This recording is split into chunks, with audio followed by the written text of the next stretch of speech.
Hello, and welcome back to the podcast. Oh my God, I almost said make it work, but it was like, welcome to That's Hot. Yes, welcome to That Top Pod. It's been We have changed like our 3 weeks. And then we went to Mexico. We've been very busy. We've been very busy, living like a rich girl should. Yes. And check out all of the Mexico content across social media platforms. If you follow us personally at House of Christian at Tambaurlon, you will, be in the loop and you will understand the chaotic nature of this episode. But we had it planned beforehand, so like we knew this was coming. We did. Yeah. We could have been like listening to this book during our travels, but no, I just finished it like 30 minutes ago. And I listened to it earlier today. Like I had an hour left. I'm like, oh shit. And it's a great book. Like it's super interesting. So for y'all that don't know, we are talking about Edward Enninful's memoir, A Visible Man. A Visible Man, a play on, I think, a very classic Black book, The Invisible Man, which I love, and I'll crop up a picture of that in. I didn't even know that, which totally makes sense. I just assumed, I didn't know there was a book. I just figured he was counting himself as being visible as a Black person, but also like now that he's in prominence. Oh yeah, that makes a lot of sense. Like his visibility due to the fashion. But yours makes sense too. I'll have to read that book. It's cool. It's I think it could be there's a movie too, but I enjoyed the book way more than the movie, and that's rare. I hope it's not the same Invisible Man like the scary movie. No. Okay, good. No, I hate scary things. Okay, this book is like 9 chapters. Yes, but they're short. It's like a short book. It's less than 300 pages. Do you want to talk about first? Like, what do you thought about it? I have a whole bunch of notes. Oh, good. Let's get to it. Chapter 1. It starts out, well, I don't even think this is a chapter. I think it's like a prelude is the appropriate term. Yeah. The preface. I'm prelude, like it's an album. Anyways. Because I listened to the audiobook version, my library only had like digital forms, and I can't read digitally. I'll go cross-eyed, so I have to listen. Yeah. Doesn't work for me. He starts off the book by talking about a walk, like a socially distanced walk that he went on with his friend during the pandemic, of course. And the friend is telling him basically that when they see him, when the world's perception of him is not that of a struggling Black man. When they think of Edward Enninful, when they see him, they think of, success, power, and glamour. But Edward doesn't often feel that way. He feels like he doesn't really feel like he's made it because success is so fragile for Black people. And that, to start the book out that way, as a Black person that's had like a, semi-professional career, corporate America, whatever, was like, dang, that's the truth. Because no matter what height you reach as a person, and I don't want to cheapen this by saying a person of color because we all experience it, but this is a Black experience. So Black people specifically, it doesn't matter how high you make it. You could always be back broke. You could always get that snatched right away from you. And because we don't have the generational infrastructure, our families don't come from money 9 out of 10, there's nothing really for us to fall back on but ourselves. So if you reach this high, illustrious point in your life, your adult life as a Black person, that gets taken away from you. It's just to the homeless shelter for you, my friend. There's no rebound. And then this friend was revealed to be Idris Elba, which I thought was interesting. Look at you, Ed, moving and shaking with all of, the Black people. I like it. I like that for you. Well, and then he name dropped throughout. It's like, oh, my best friend Rihanna. I was like, okay, nice of you. Yes, there was a ton of name drops. I love how he started out, and in the walk, he mentions, what made him want to even start writing this, because he's been approached several times to write his memoir. But after the whole, George Floyd and the protests and the civic upheaval, right after all the pandemic and everything, he just felt now was a good time to write it. And I loved it until the end. It comes full circle to you see his whole progression of his career.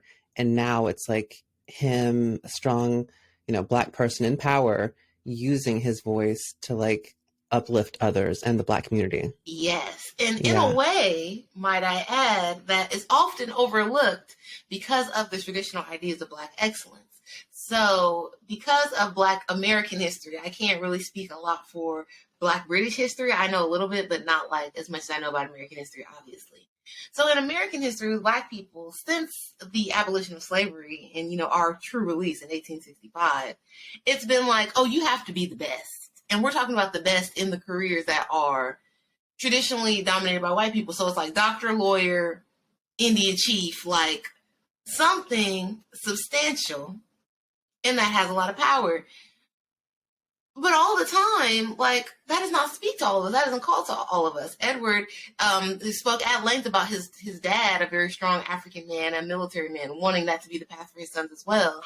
And it's like, you think that makes a lot of influence, but it's really just about personal status and, stature in your family, because nobody's like, a doctor has no cultural significance.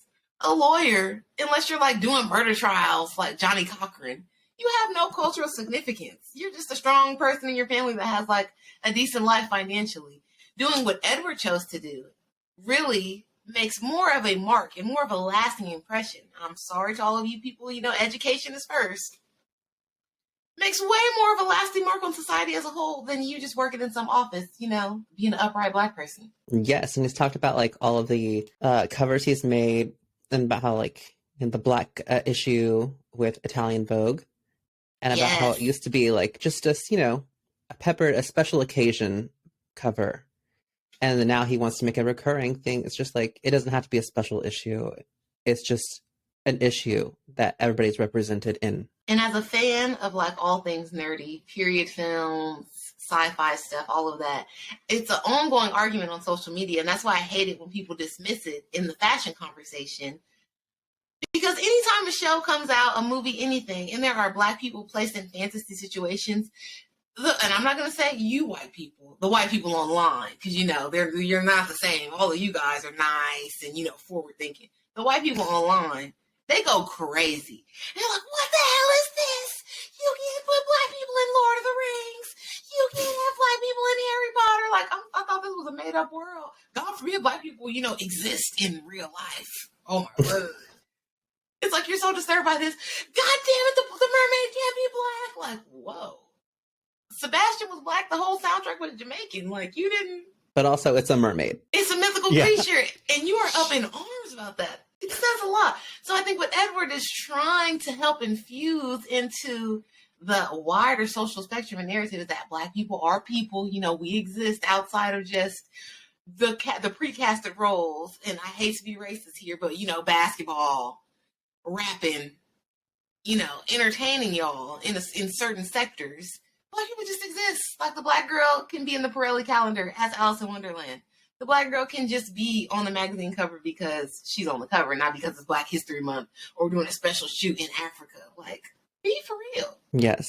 And he was talking about like fetishization and like tokenizing everybody. Mm-hmm. And he wanted to give them real stories other than being that token Black female. When he was talking about specifically like his impact at Vogue and having conversations, which I'm sure were uncomfortable and hard to do with Anna Wintour and Grace Coddington, two British white women, about the like, when we do ethnic themed shoots and when we go to these other countries, it might be nice to have the feature model be Black instead of just bringing whatever cute, hot blonde girl over here and then having all the locals stand around her.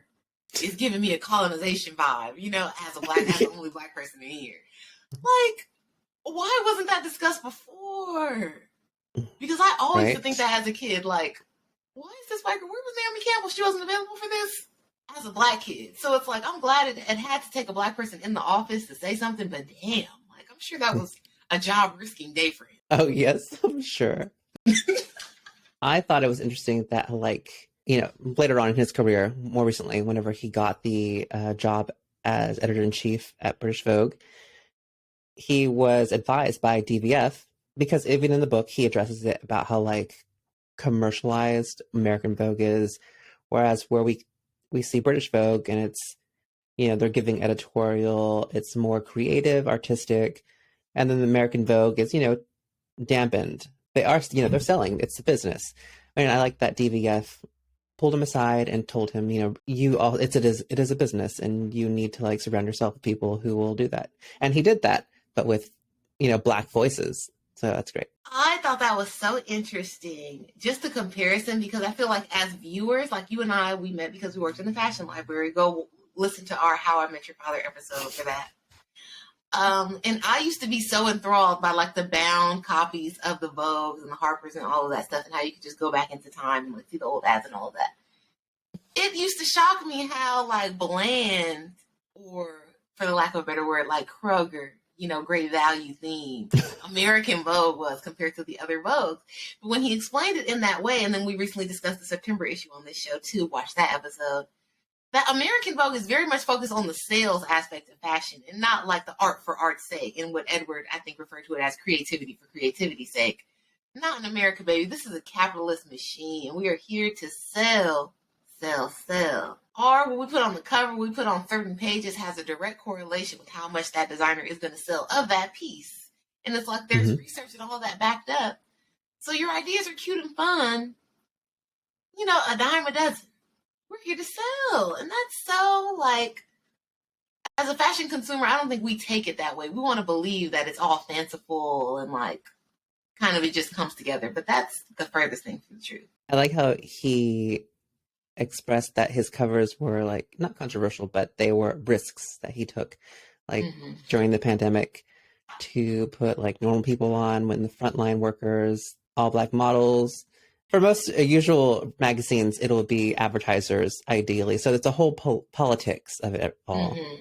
And like it's like a cross advertising between whatever thing is out or like coming out that's hot, and then pairing that person with the designer and like with their hottest item from their show. So right now, a perfect example would be all the magazines sort of clamoring for the Black Panther girls, which ordinarily those women would not be picked for a cover. Lupita Nyong'o, Donnie, and then Letitia. No. But because this movie is out and it's going to be everywhere, it's like, oh yeah, we got to get the girls from Black Panther. Get them on the cover right now. Do we have any Neem Khan? Do we have anything secret? Do we have any jewel tones? They're all black. And it's like, damn, this is so predictable. And then next month it'll be Taylor Swift has a new album. It's the number one album in the country. Everybody, we need Taylor Swift. We need whites. We need lace. We need princess outfits. Chop, chop. Very predictable when you start to look at it from a trend, cyclical point of view. Like Beyonce was coming out. I'm so glad that Ed got that cover though, with Beyonce on the horse, like the precursor to all the Renaissance stuff, because he deserved that. Even though they had to do it over Skype. Yes. Well, and he talks about it, about how like he worked with her and he stayed up real late. Among many of the other nights that he stayed up late, and he didn't put his health in like full view.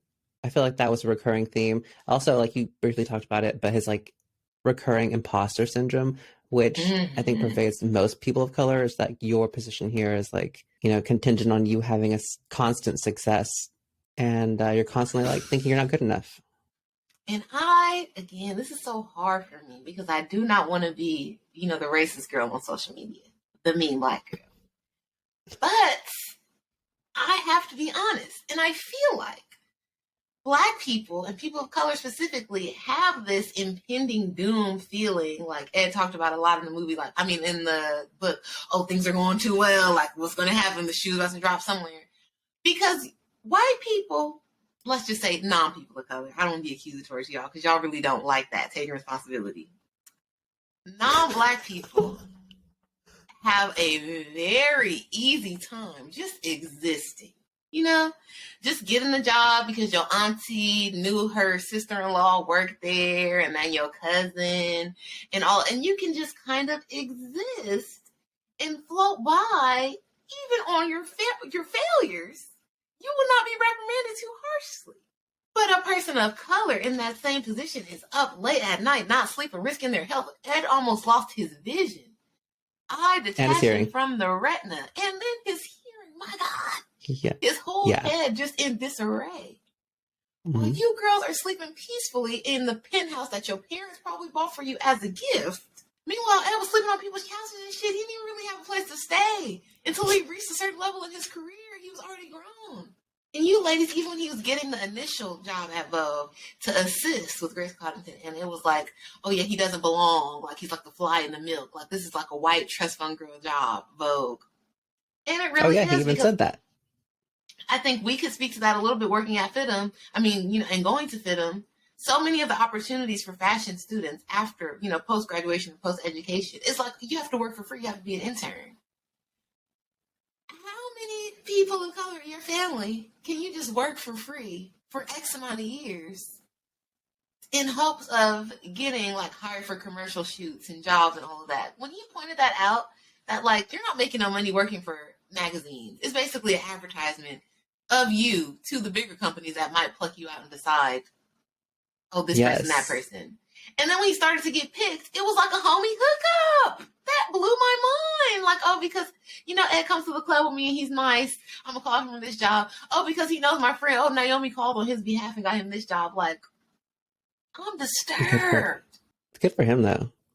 Good for him, but still, what if he was not the best hobnobber and he was just talented? What if he didn't Yeah. have like that gregarious personality, like being a child of 6 and coming from Ghana and having all these varied experiences? What if he was just a regular, bloke? Look. I also want to talk about that. Edward Enninful is from a strong Ghanaian family. His dad was a military man there. He's one of 6 children. My goodness. And they used to live on a military camp where people was getting shot, execution style, and they could see it from the house. My mind is blown. I never realized until reading this that he was a refugee because of the frequent coups that occurred in Ghana. Political unrest. And then when your dad is in the military, it's especially a dangerous spot for you because, his regime is going on the way out. They got to take heads. So he really worked himself from like nothing. Yes. Let's talk about starting from the bottom. Yeah. But it was interesting, too, how even that, because an American Black person, I would be remiss not to discuss this, that in your home country of Ghana, your parents are pretty much the upper class. Like your mom is making dresses for the president's wife and all these rich ladies, your aunts and things own businesses. So you are in the upper class in Ghanaian society, which he even discussed, at length, gave him a different perspective and a different type of confidence coming to Europe and still being an outsider and being, the only Black person in comparison to people that come from slavery and are raised in, colonized countries like British Empire or in America, how we're kind of born with that sense of inferiority and raised with it as well. Kind of stinks. Yes, and how he said that it wasn't until he got there after some time living there, he realized that inferiority because he just wasn't raised with it. Instead, like the white people were the minority. Yes. And it's like, that ain't the case. Then he also talks about, which I really, really applaud. And again, just my heart goes out to him. I feel like he's such a nice man. Pointing out the fact that when he came to America, he is still treated differently and like above American Black people because he's seen as like classy and British because he's got an accent and all of these things where like in British culture and juxtaposition, it's not the same thing. Like Black people out there getting beat up by the police, getting shot, getting, fucked up in various ways. But he's like, oh, they think I'm cool because I dress this way and I have this accent. I get to get, a slight better degree of treatment. That is crazy. The one section whenever he's talking about where he just moved to, whenever he first moved there, and then he referenced a mother who was shot in her own home, and then he circles back to current day where, Breonna Taylor, same thing. And as Black people in America, we often do not do those type of correlations. Like we assume, and I think it's because of other people he mentioned, like James Baldwin, Josephine Baker, moving to Europe, France specifically, and like being treated better and having a higher quality of life than they had here in Jim Crow America. We always view like, oh, Europe as a refuge. Like you go over to Europe, they don't care that you're Black. You just get to be yourself. It's fun. It's cool. No, it's not.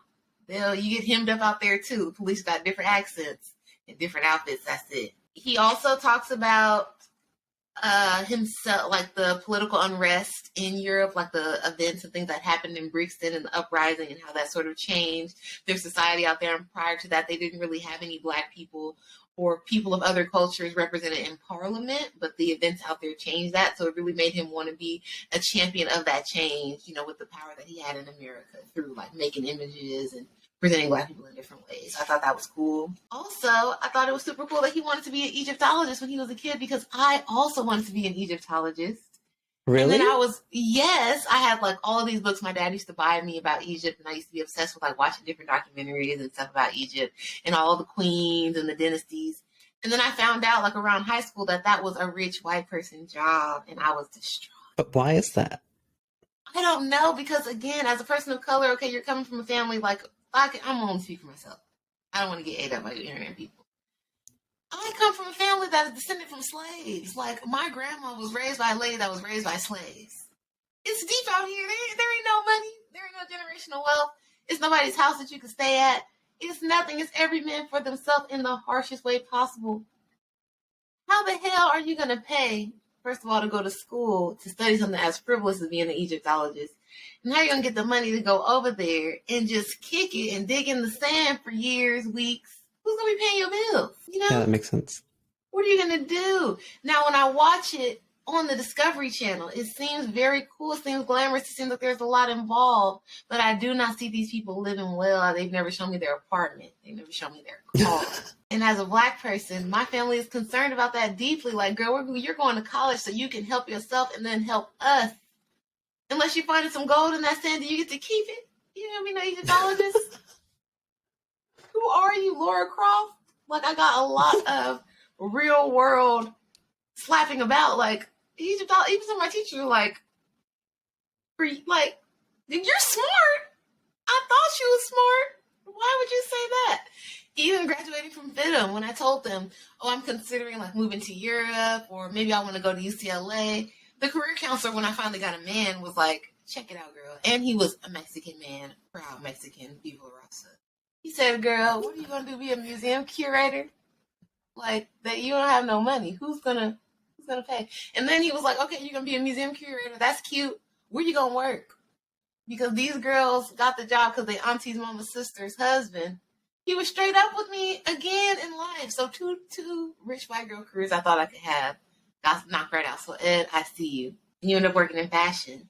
First at ID magazine, which I feel like a lot of people don't give credit, like as a cool hipster magazine, but it really is. From ID, he goes to Vogue. Throughout all of this, it's not until he becomes editor-in-chief of British Vogue that he stops taking the freelance positions, working for different advertisers or companies doing styling. So throughout like ID, whenever he was at American Vogue, he's constantly like doing a bunch of stuff on the side. Well, he even said that taking this position as the editor-in-chief of British Vogue took a hit to his wallet because he wouldn't be able to work on the side anymore. And that's sad because, again, Black people, people of color, are knocked out of even the consideration and the running for these positions because we need money to be alive. That's why we got jobs. And now for me to take this like illustrious position with all of the power that comes with it, I gotta be broke again. This is wild. And of course, in consideration for the position, the media was like doing a hit on him and, who is this person? This is a Black, gay person. Even the former editor of British Vogue kind of like shaded him in Business of Fashion. I could not believe that. And I really admire Business of Fashion because I like their content, but that just made me reconsider, like, let me unsubscribe for these damn emails. Girl, you did what? Like, he was going to cheapen it and all of this? Just say, like, the Black people over there are going to make it all Black and it's not going to be the same. Like, yo, Margaret Thatcher ass. Why would you write that? And then the timing, like he said, like, it's up to everybody else to judge the timing because he didn't want to be shady in return. But I would have been shady. Like, that old bitch hated on me. That's what it was. Call it what you want. You hate it. And you hate it immediately. You chose to leave the job. I didn't steal it from you. Edward also talks about his time in London as a preteen teen, influencing his style more because in Ghanaian culture, the women are very like, more, I guess, religious. They're a little bit more conservative, but he was exposed to the Caribbean women in London who were like a lot more sexy, a lot more Rihanna, if you will, showing midriff, showing chest, wearing tight clothes. And that just heightened his desire of like, being a helpful hand to the hot girls around him. Because I feel like that's what his true calling is. He loves, to be an assistant to a bad bitch.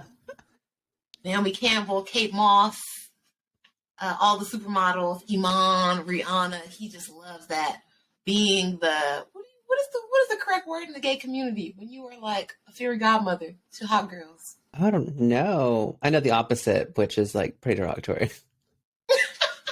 I don't want to say it. I We know what won't. the girls are called, But that hang around. it was cool how like yes. But so it was really cool that he got his like real big, fashion break at 18 at ID, how you said. Mhm. But really like grunge was the big style at the moment, and that's where he learned his styling. And he just took off from there. He became friends with Steven Meisel, of course, Naomi and Kate. Yeah, so it's good to see that, he made these friends, he's made these relationships. It really helped him to get where he needed to be, where he is now. The So only go make one, a friend. Yes, go make a friend for real. Make several, because that helped his whole life out a lot. The only one that was weird to me, that like every time the name come up, I'm like, this has to be like, you really have to just support your friends. Jurgen, he kept like Jurgen Teller. I hate his pictures. I agree. I hate them. Don't and understand I don't use hate lightly. I really don't like it. We'll crop some images in of our most He's always got images. people standing out on the side of the road, sitting in a plastic chair, just ugh. And in the book, he even said that about how like Jurgen doesn't do retouching. Yeah, right? We know. And like, yeah, we're aware. Oh dear. And then he was saying Terry. I assume he meant Terry Richardson, despite his current reputation. No, I don't think it's that one, right? Was it? Is there another Terry? Terry. He wasn't saying the last name either. He's like Terry. He did just say Terry. Terry Richardson, because that man, he's in a little bit of trouble. I know it's your friend. Wasn't he was like sexual assault alleged or something? Alleged. He be feeling people up on those all white sets. Yeah. A little American Apparel, Skeezy. Also, the Buffalo movement was a big part of Edward Enninful coming into his own, and the stylist Ray Petrie is the person to introduce him to all things. I also thought it was really interesting, and I don't know if you would like to discuss this at all, Christian, and tell us a little bit of your business. I'll be telling my business on this show. Okay. Edward Enninful talks about when he goes to London and he's like getting older, having all these experiences, but he doesn't really know that he's gay yet. And he hasn't really decided on sexuality in general. But clearly, because of his field of work and the things that he's doing, he's around all of these gay people in gay situations all the time. Like he's going to gay clubs and stuff. And he has not even fully decided. Then he starts to have like crushes on people or whatever. But it's very latent in his sexual experiencing and forays. Is that typical in the gay community? Like, because the straight people, we're having sex as soon as our parents leave us at home alone. Oh, God. Can't speak for everybody, but I knew from super early age that I was at least different. I didn't know what gay was, but I knew I was different very early on. And then he even mentioned, like, whenever back in Ghana, that, sexuality wasn't like a big deal. He did talk about how, like, there was a transsexual prostitute who was like a friendly face, and they respected each other. And it wasn't a big deal there. But then coming to London, and he was like, his dad would make these really harsh pronouncements, like, oh, if you're gay, he's going to kill you, he's going to do this and that, as like a military man. And then you've been seeing people get shot by firing squad, next door to your house. So I'm sure that wasn't the most pleasant thing to hear. But then he talks about how his friend, and I forget which friend it is like openly gay, basically very flamboyant. Michael, right? And Michael, and his dad just loves him. Like, yeah, he said that he was like favored. Yeah. Despite being like flamboyantly gay. I guess it's how you go about it, especially in the Black community. I hate it that we're so hypocritical. But oh my gosh, I was just thinking that. So one of my friends, he's gay and he's also Black. And his friends were fine. They don't care. They loved that I was gay. It was less acceptable. I don't know if she was telling this. You didn't say their name. Yeah. So it was less, and also just like at one of my former workplaces, I got along well with all the all black staff, and it was fine for me to be gay, but for like their own son or somebody they know, it was just like not acceptable Very that they were important. leaving a fine black woman without a husband was what I was heard. Deep. As a person who's Yeah. grown up in church, there have always been gay people around, and it's like you realize that once you get grown. When you're a kid, you don't really get it. But once you're grown, you realize, oh, a lot of these people are gay. Like, especially the men, like the choir and the musicians and all that. They're gay, and they're not really going out of their way to hide it. But it's like, as long as you don't bring your boyfriend around, or as a gay woman, as long as you don't bring your girlfriend around, then we're all just going to mind our business and like assume that you aren't, you're not disrespecting the Lord or whatever. But it's like, you know what's going on? Like, all black women love Luther Vandross. They knew he was gay. But it's like, y'all letting it slide because he never came out with no boyfriend. He never told us to our face. We're just going to assume. Like, very interesting, our culture. And then I assume Edward, because he's not flamboyant, he's not dressing, like a woman or presenting anyway. It's like, oh, it's fine that he's gay. Like, he just keeps it over there. What's wrong with us? Tap in. Something. Break the chain. Of course, his first gay experience was in America, because America has something going on in that water that you can just be who you want to be. Do what you want to do. Yes. Plus, he was And like far away from his family. Yes. And New York. Promiscuous. Promiscuous. I was gonna say it's easy to like lean into your freakiness when you're on vacation because like these people don't know me. That too. Yeah. Any sexual experiments that you want to do? If you got a little promiscuity in you, promiscuous girl Orginelli Furtado, do it on vacation. I was thinking the same thing. So you can go home and you can be fake, like back to whoever you are. If you're a prude, you can do that.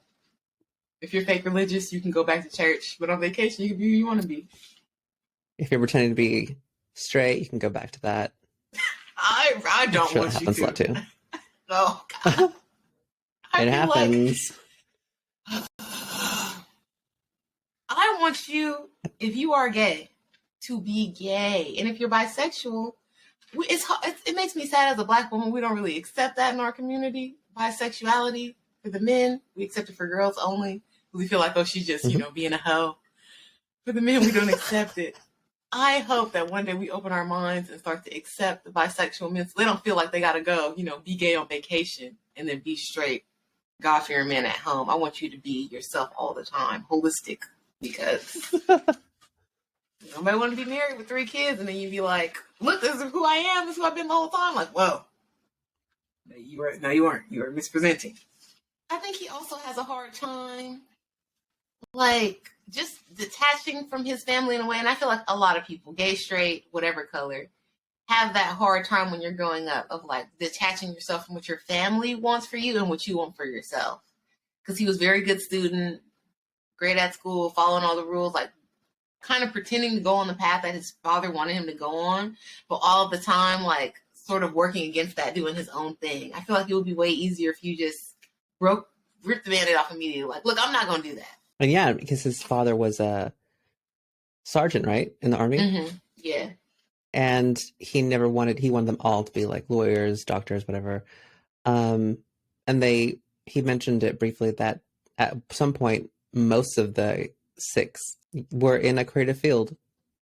Except for the one who's like now a minister. That was funny. Yeah. He made a great point about, as a gay person, you have to grow up twice. Once at home, like everybody else does, and then once again when you decide to come out. So it was like once he moved from his family, I guess, when you don't really have anything else, you can sort of lean into being yourself and creating this new life for yourself. I do think it's cool that conversely his impact on his family did make most of them like at least try out a creative field, even if they didn't stick with it, because it just goes to show that like you don't have to choose one thing. I think that's like a past generational idea of, yeah, you're going to be a doctor, you're going to be a lawyer, you're going to be this, but what if you can paint as well? What if, like his mother, you can sew beautiful clothes? It doesn't stop you from like having a brain and being a good student and maybe pursuing one of those more structured careers. I just thought that was very cool, especially for an African family that they all like end up in some capacity working in fashion. I also thought it was interesting how he said in the gay community there's so much fetishization and like categorization when he started to Oh, yeah. break into that, like that the white guys on the this is like on the London scene, I guess. I don't know how far this goes in real life, but I assume it's probably global. The white men that were into black men exclusively were called dinge queens, as if like Oh, yes. the black people were dingy and dirty. And then if they liked Southeast Asian men, they were called rice queens. And then if they liked Indian men, they were called curry queens. So rude. It's like they're trading cards. He did get over it, though, because he is married to a white man. Yes, he is. Alec. Yes. Alec. And he like gets Alec jobs and stuff because he kept mentioning that throughout. Like on a film that He's Alec a shot, photographer, right? or like a videographer. Oh, yeah. So that was interesting. Good for him. Good for him, Alec. You found somebody. And I also like that when he was discussing he and Alec's relationship, that neither of them made each other like give up or change a lot in their lives for the other person. I feel like that was a problem in his other relationships. And that was why this one worked, because they just went out of their way to like just deal with each other and be supportive of one another, despite like how untraditional their path might have been. Like Alec was out traveling and they're like emailing all the time. And then Edward is going to hop out of his bed, anytime Naomi or, some hot girl calls to go shoot. And they just accept each other. I think other relationships take a note from that. Build a lasting bond. Yep. Let's talk about a Okay. few of the famous people that he's got. He has a great relationship with Pat McGrath, Oprah.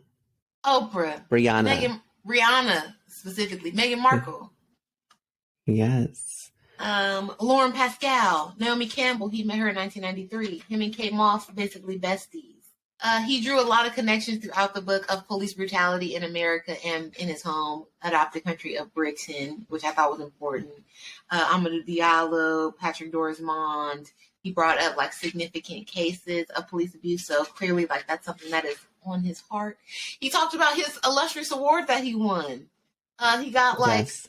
something from the British. It was like from Queen and Princess Order of Anne. the British. Yeah. Yes, for diversity in fashion. That was cool. That was cute, especially as a Ghanaian-born person. And he had all these custom suits. His pants almost fell down at the ceremony, but he saved the day, last minute. Backing away slowly. I think one of the most pertinent quotes from this book is, he said, being Black in the workplace is not a recipe for inner peace.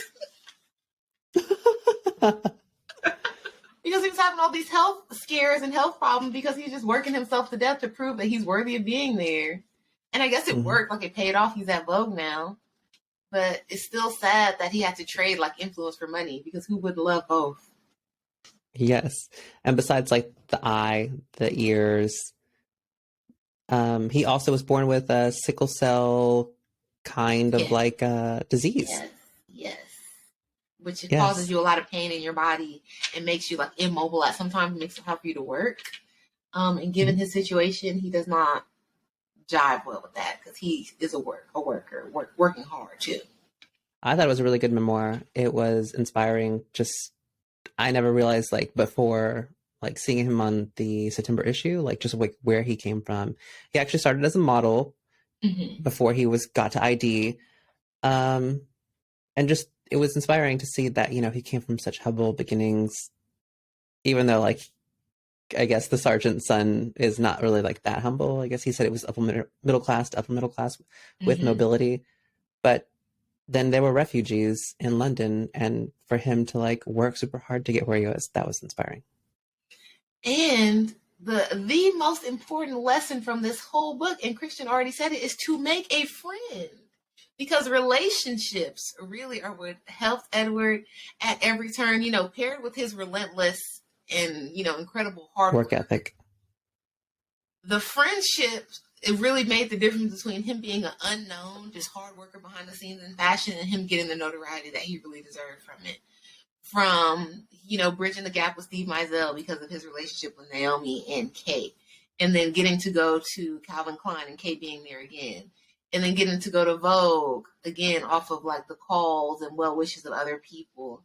And then, of course, like you have to show up at every one of these things. So by no means is it like, oh, you're just putting your friends on. Of course, he has to deliver, but make some friends and like build strong relationships, because those are going to be the things in certain industries that propel you.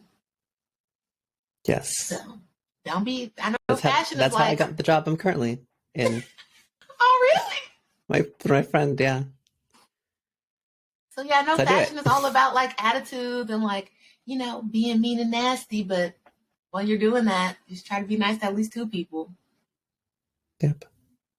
And read Edward's book, buy a copy of British Vogue, support the cause, and be a champion of diversity, not just on the like token basis, but as a group. We talk about that a lot when we review our fashion shows. We want to see all of God's children represented. So, you know, word to Beth Ann Hardison, have some Black girls, some Asian girls, some Indian girls on your show. It's not that hard. Thank you for watching our show. Leave us some comments about what you liked about the book. Of course, we can talk about everything. Yeah, tell us some of your favorite parts, some of your favorite Edward Enninful work. We're going to, of course, put a whole bunch of pictures in here. Yes. And maybe if there are some fashion-related books, things you would like us to talk about, let us know in the comments or email us at makeitworkpod@gmail.com. Incorrect. It's at That's Hot Pod. It's been a long 3 weeks. Our email is still makeitworkpod@gmail.com. We haven't fixed that yet, so that still works. Email us. Email us, but follow us on everything at That's Hot Pod. Leave us comments. We have over 300 TikTok followers now. The goal is to get 10,000, so help us out. Yeah. Thanks for watching / listening. Thanks for watching and listening. We care about you. Bye. Bye.